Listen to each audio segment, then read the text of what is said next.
Hey everyone, इस video में हम MMRCA 2.0 के बारे में बात करने वाले हैं। MMRCA stand for medium multi role combat aircraft. Under this tender India 114 aircraft खरीदने वाला है under the scheme buy global make in India.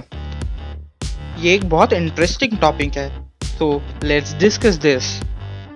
पहले समझते हैं वाई MMRCA, हमें MMRCA की क्या ज़रूरत है। तो हमारे बहुत सारे एयरक्राफ्ट अब रिटायरिंग एज पर आ रहे हैं और कुछ एयरक्राफ्ट को तो अब तक रिटायर कर देना चाहिए था, लेकिन कोई बात नहीं, अभी भी हम उन्हें अपग्रेड कर यूज़ कर रहे हैं। तो जब हम इन्हें रिटायर करेंगे तो हमारी स्क्वाड्रन स्ट्रेंथ कम होने लगेगी। That's where come MMRCA। हमें हमारे MiG-21 जो कि एक सोवियत एरा का फाइटर जेट है, मिराज 2000 एंड जैगुआर को रिप्लेस करना है। पहले डिस्कस करते हैं कि हम इन 114 फाइटर जेट को buy global and make in India के स्कीम के थ्रू कैसे परचेज करेंगे और इंडक्ट करेंगे।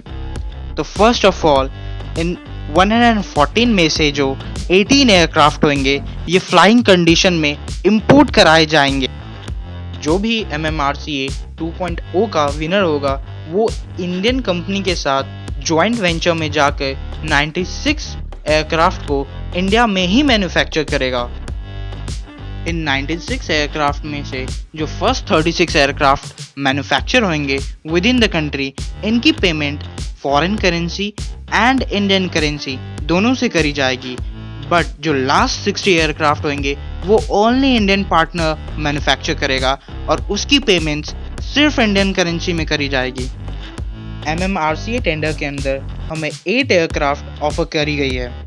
हमें Rafale F-21, ग्राइपन, typhoon, F-15, Su-35 और MiG-35 ऑफर की गई है।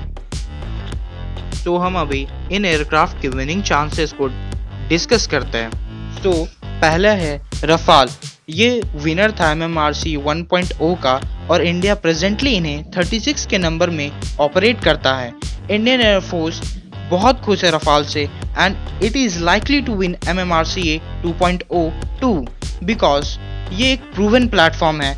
It has been use in combat over Libya, Mali, Afghanistan, Iraq and Syria. Rafale को बहुत सारी कंट्री ऑपरेट करती है फ्रांस के अलावा, उनमें है India, Egypt, Qatar, UAE, Indonesia, Greece and Croatia. The only problem with Rafale is that it is very costly और हम इन्हें अपने प्रेजेंट बजट के हिसाब से 114 के नंबर में खरीद नहीं सकते हैं। लेकिन क्योंकि हमने MMRCA 1.0 के अंदर 36 रफाल परचेज करी थी, तो हमें MMRCA 2.0 के फॉलोअप ऑर्डर के अंदर इसकी कॉस्ट कुछ कम मिलेगी।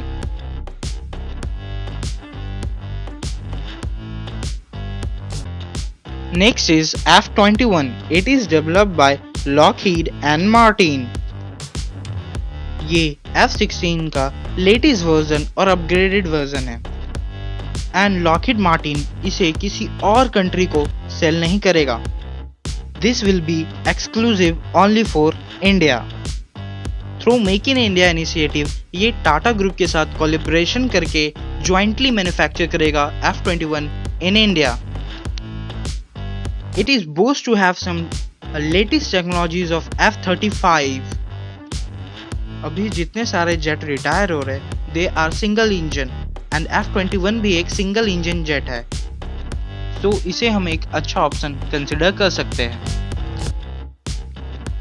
अगर इंडिया इसे परचेज करता है तो India US relationship upcoming future में और बेहतर हो सकते हैं in military and defence.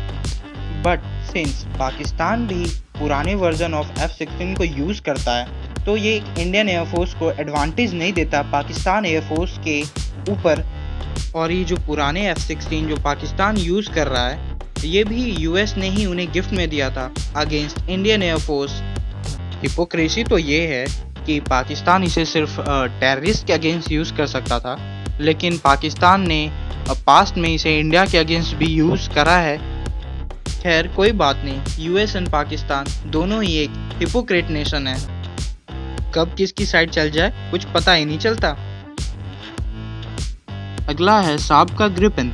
Gripen is manufactured by साब और साब एक स्वीडन की कंपनी है। ग्राइपेन एक बहुत ही अच्छा ऑप्शन है।